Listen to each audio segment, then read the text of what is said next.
Batman is arguably the greatest superhero ever. Definitely one of the most popular superheroes ever. The man's been such a success that several movies and TV shows have been made about him over the years. But I decided to skip all of these and go old school. And it's pretty obvious from the beginning that this is a really old movie. The intro's so corny and weird, man. You see some low-level robber running around in a lot of different colors. And the narrator starts out by saying millionaire Bruce Wayne is Batman, alongside his ward Dick Grayson, which is weird because Bruce is a billionaire. Already wrong there, but it just feels so weird, man. They're running around the mansion, then they take some stripper pole down to the Batcave. Then the first mission they have is that there's a weird boat on the water, and they're like, yeah, we have to investigate right now. In the middle of the day, dude.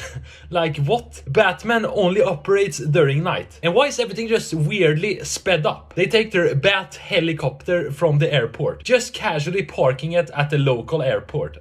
Nice, man. Anyway, they get to the boat, which is just an illusion. Nice. So Batman just ends up falling into the water. Into the water where a shark jumps up and starts biting his legs. Like, dude, what is this scene? And how hasn't the shark just bitten off his leg? And why is it just hanging there? Then Robin magically comes with some shark repellent bat spray, which results in the shark exploding completely.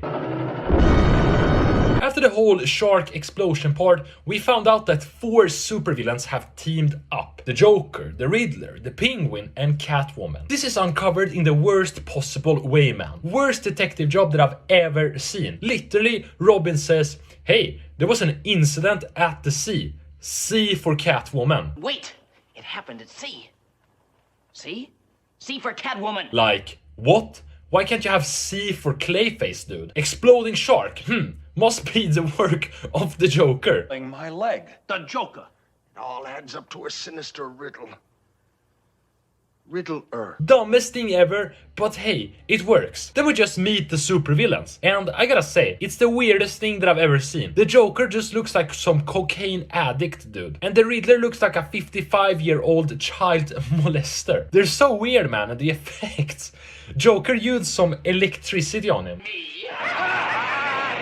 He just looks like an evil Sith Lord. Anyway, Batman and Robin find out that this whole thing was an illusion, so they take the Batboat to investigate. There they get magnetically stuck to some beacon, yeah, and at the same time the Penguin is shooting torpedoes from his penguin-themed submarine. Of course they fail, because, you know, it's Batman. And the Riddler just then provides them with some riddle using a weird missile, looking like a real-life missile launch from a military base. And this riddle, man, it has to be the stupidest thing ever. Literally, the riddle is, what is dangerous and sits in a tree? A sparrow with a machine gun? What weighs 6 ounces, sits in a tree, and is very dangerous?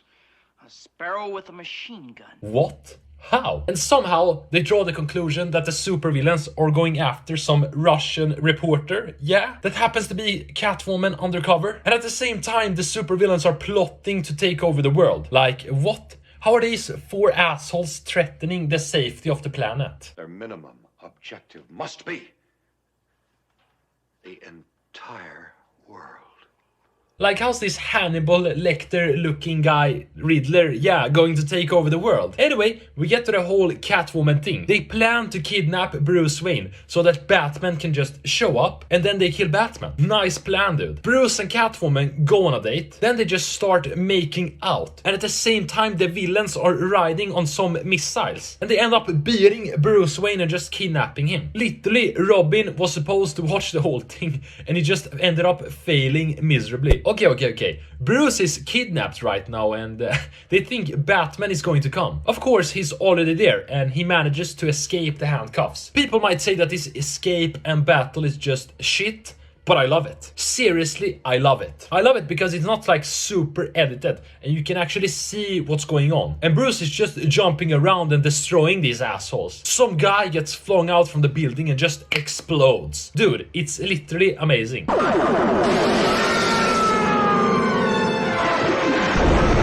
After this whole fiasco, the Penguin comes up with an idea to break into the Batcave by sneaking in 5 robbers that's been pulverized. What do I mean by this? Well, just look.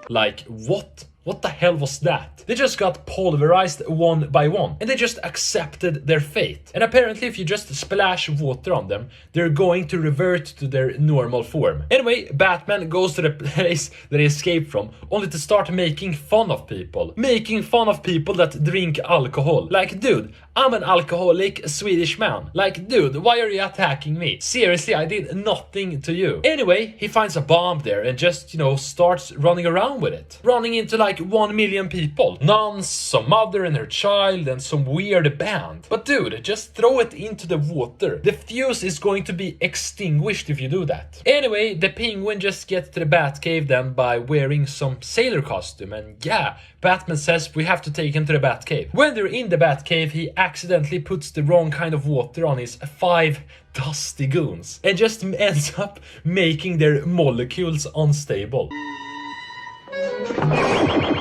And what happened to these assholes? Well, the antimatter universe happened. To instantly reduce them to antimatter. Won't be coming back? No, Robin.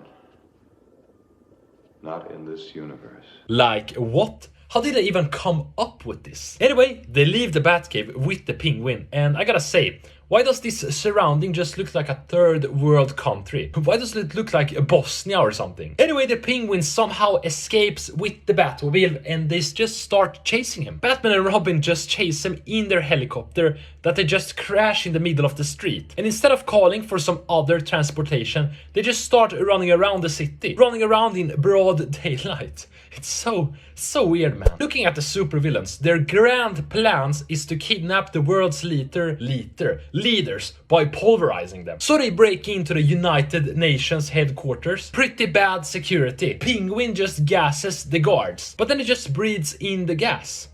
Like, what? Anyway, they kidnap the leaders and just look at this. Why aren't they reacting, dude? Hello, German guy. You're literally watching this Japanese man get pulverized and you don't do anything about it. They escape with these guys using their submarine. Then Batman and Robin just start shooting lasers at the submarine. Super retarded lasers. Like, what kind of tactic is this? You can literally destroy the submarine and with it all the world's leaders. But now we get to the final fight. It literally culminates into the best fight I've ever seen. Literally, I loved it. There's no special effects or 1 million cuts. It's just straight up fist to fist action with some awesome text popping out. The guys just keep getting knocked into the water, falling in all dramatically. Catwoman throws a cat at Batman, who then runs away with the cat and just keeps fighting everyone. In the meantime, Robin's just fighting 7 dudes, punching Joker into the water. But I gotta ask, man, why did the Riddler just run off the submarine? Super weird, man. Everyone just ends up in the water somehow, and they just beat the guys and start chasing Catwoman down. Start chasing women, where we get this dramatic reveal that she's the Russian reporter that Bruce Wayne for some reason is in love with. Yeah, we have this like weird cringe-worthy stare.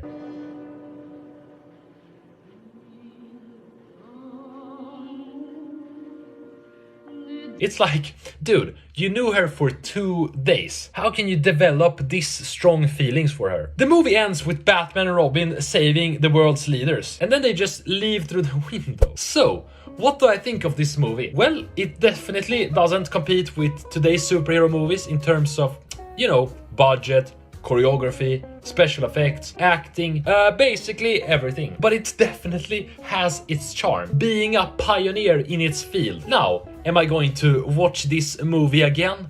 I mean.